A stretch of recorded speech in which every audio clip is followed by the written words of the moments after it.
Hey guys, how you doing? Hope you're doing okay. Gonna read through this full article here. There's a link in the description. It is pretty grim, and if you do find that you need a bit of a mental break, do take a break. Stop listening to these videos. Go away.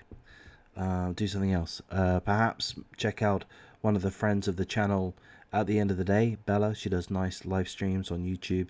Normally about an hour, 2 hours or so. It's nice chit chat about general topics, current affairs, bit of politics, bit of this, bit of that. Nice place to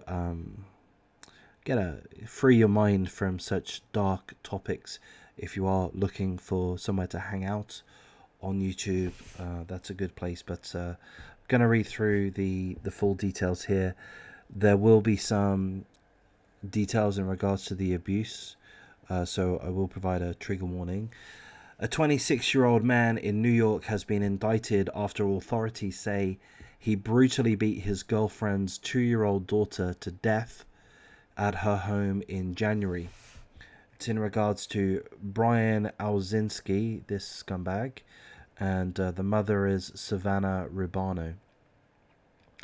While Brian Alzinski was indicted for murder, the child's mother, Savannah Rubano, was indicted on one felony count each of second-degree manslaughter and criminally negligent homicide, in addition to 2 misdemeanor counts of endangering the welfare of a child in the death of her daughter.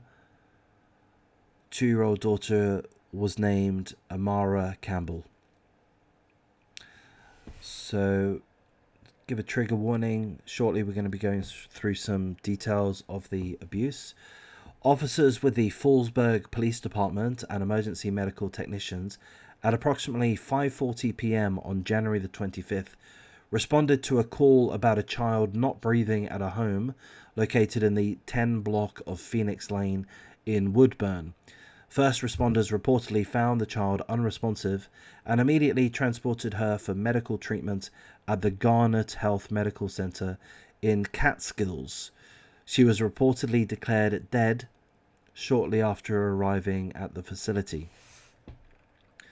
Authorities interviewed the 2 scumbags in question, Ozinski and Rubano, regarding the child's injuries, and reportedly concluded that over the course of Monday, January the 24th, and Tuesday, January the 25th, Alzinski physically abused Amara and ultimately beat her to death.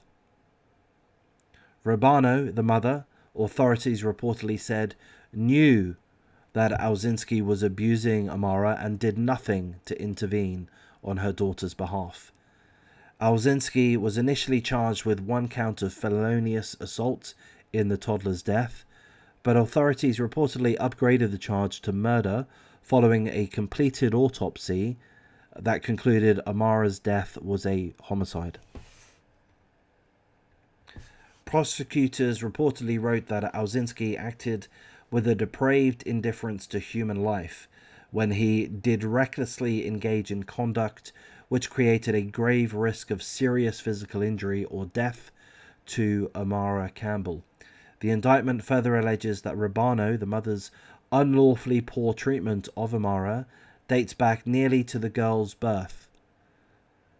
The filing reportedly claims that the mother, from November the 14th, 2020 to January the 25th, 2022, did knowingly act in a manner likely to be injurious to the physical, mental, or moral welfare of Amara Campbell, and did fail or refuse to exercise reasonable diligence in the control of such child to prevent her from becoming an abused child, a neglected child, a juvenile delinquent, or a person in need of supervision. So essentially, the mother stood by, did fuck all, did absolutely nothing, acted like a, pardon my French, a bag of piss, a complete useless fucking C-word, whilst the scumbag boyfriend, Brian Alzinski, over a continued period of time, beat the 2-year-old Amara Campbell to death. The mother did nothing, allegedly. Alzinski has been held at the Sullivan County Jail without bond since his initial arrest. He is currently scheduled to appear in court again on May the 2nd. The mother, who was arrested on Friday, is being held at the Sullivan County Jail. Her bond was set at $100,000. She's scheduled to have her next court appearance on April the 28th. So there we go. There's the full article. There's a link in the description if you'd like to go over that again. Two scumbags.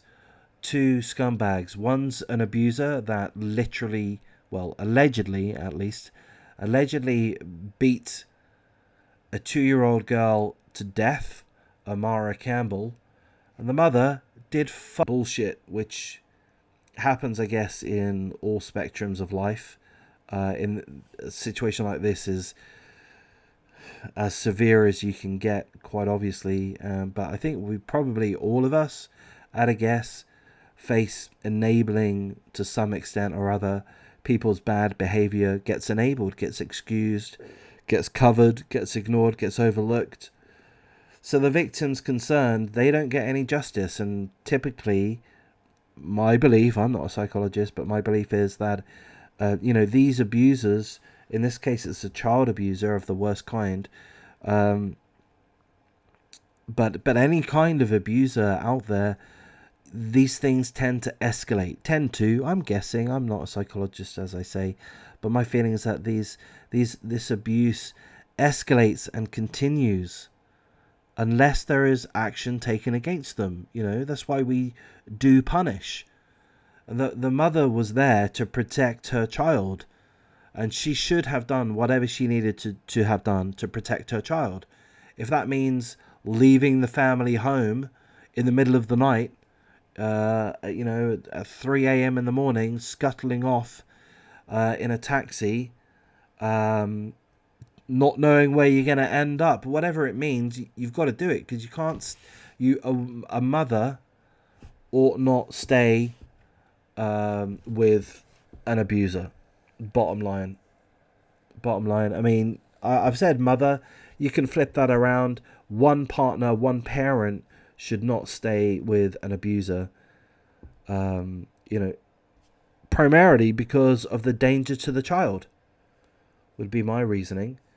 So to me, a big part of the problem with these incidences is that it's typically, or often it is a mother with a child or children with a boyfriend, and they just turn a blind eye to this abuse. They put up with it. They don't act like a mother. What is a mother supposed to do? A mother is supposed to protect her children. No? Is that a subjective value, or is that like an innate value? A natural value that, as humans, we would have to protect our children, or protect children full stop. Anyway, the trials are ongoing. Let's hope that both of them get found guilty, if that is the case, which I presume it is. And let's hope that they get extremely long sentences. If you've stuck around this far, thank you very much for listening. And did I mention at the beginning, if you do get a little bit down and depressed by these subjects, and I feel that maybe I am too, then check out At the End of the Day's channel. She does nice, friendly live streams. But again, thank you for listening.